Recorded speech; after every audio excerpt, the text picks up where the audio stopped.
So guys मैं food video तो आपको दिखाता रहता हूँ, लेकिन आज मैं ऐसी चीज की मेकिंग दिखाऊंगा आपको जो आपने खेली तो होगी लेकिन कभी आपने देखा नहीं होगा बनती कैसे। जी हाँ, मैं बात कर रहा हूँ शटलकॉक की, जिसको आम भाषा में हम चिड़िया भी बोलते हैं। तो वीडियो लास्ट तक बने रहिए क्योंकि वीडियो बहुत ही इंटरेस्टिंग होने वाली है। अगर वीडियो आपको अच्छी लगे तो वीडियो को लाइक करना बिल्कुल भी ना भूले। सबसे पहले आंध्र प्रदेश से मुर्गी के पंख मंगाए जाते हैं, क्योंकि ये पंख गंदे होते हैं। इनको एक रात के लिए पानी में भिगोया जाता है, फिर अगले दिन इन पंखों को पानी से निकाला जाता है। फिर इन पंखों को एक साफ पानी के ड्रम में डाला जाता है। पंखों को धोने के लिए सर्फ का यूज किया जाता है। फिर उसके बाद इन पंखों के ऊपर उछल उछल के कूद कूद के इनकी सारी गंदगी निकाल ली जाती है और ये प्रोसेस कम से कम 20 से 25 मिनट तक चलता रहता है, जब तक ये पंख साफ ना हो जाएं। और इस प्रोसेस में कहीं भी किसी मशीन का यूज नहीं किया जाता है। फिर देखिए गाइस, एक साफ ड्रम के पानी में केमिकल को मिला लिया जाता है। फिर उसी केमिकल के पानी में इन पंखों को एक दिन के लिए भिगो दिया जाता है, जिससे कि ये पंख सॉफ्ट हो जाए और इनमें बची हुई गंदगी और कालापन दूर हो जाए। फिर अगले दिन इन केमिकल में डूबे हुए पंखों को बाहर निकाल लिया जाता है और जो भी गंदगी रहती है वो ड्रम में रह जाती है और पंखों का कलर देखिए गाइस एकदम व्हाइट हो चुका है। फिर एक ड्रम को साफ पानी से भरा जाएगा और इन केमिकल में डूबे हुए पंखों को आखिरी बार साफ पानी में धुला जाएगा और इस बार सफाई पैर से नहीं हाथ से की जाएगी। और बगल में रखे हुए ड्रम में इन पंखों को दोबारा साफ करके बाहर निकाल लिया जाता है, जिससे बचा हुआ केमिकल भी पूरी तरीके से साफ हो जाए और पंख पूरी तरीके से केमिकल फ्री हो जाए। फिर इन पंखों को सूखने के लिए काफी देर तक धूप में फैलाया जाता है। अभी ये जो पंख है वो पूरी तरीके से मुरझाए हुए हैं।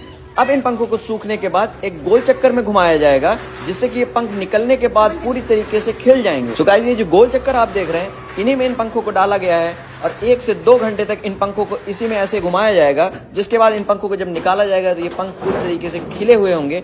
सो गाइस, आप देख सकते हैं कि कितना खिले हुए पंख निकल रहे हैं बाहर और ये पंख अब पूरी तरीके से रेडी हैं। अब इन पंखों को भरकर कारीगर के पास पहुंचाया जाएगा, जहां पर कारीगर इन पंखों से अब शटलकॉक बनाएगा। सो गाइस, अब पंख आ चुके हैं।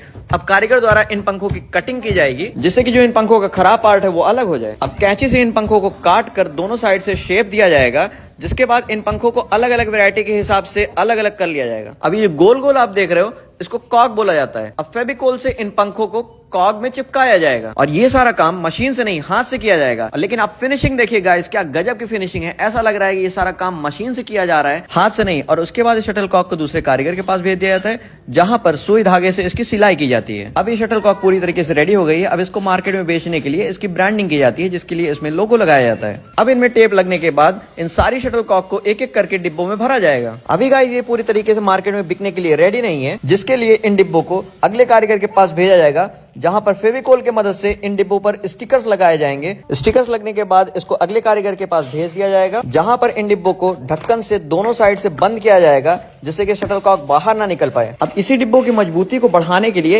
एक लेयर इस पे पन्नी की लगाई जाएगी, जिससे ये डिब्बे पूरी तरीके से एकदम सील पैक कर दिए जाएंगे। इस प्रोसेस में हॉट गन मशीन का यूज किया जाएगा, जिससे इन पन्नियों को एकदम सील पैक कर दिया जाएगा। सो गाइस, ये शटलकॉक का पैकेट अब पूरी तरीके से मार्केट में बिकने के लिए रेडी है। अगर आपको वीडियो अच्छी लगे तो वीडियो को लाइक करिए, शेयर करिए, हमारे पेज को फॉलो करिए।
क्या कह रहा था सुबह?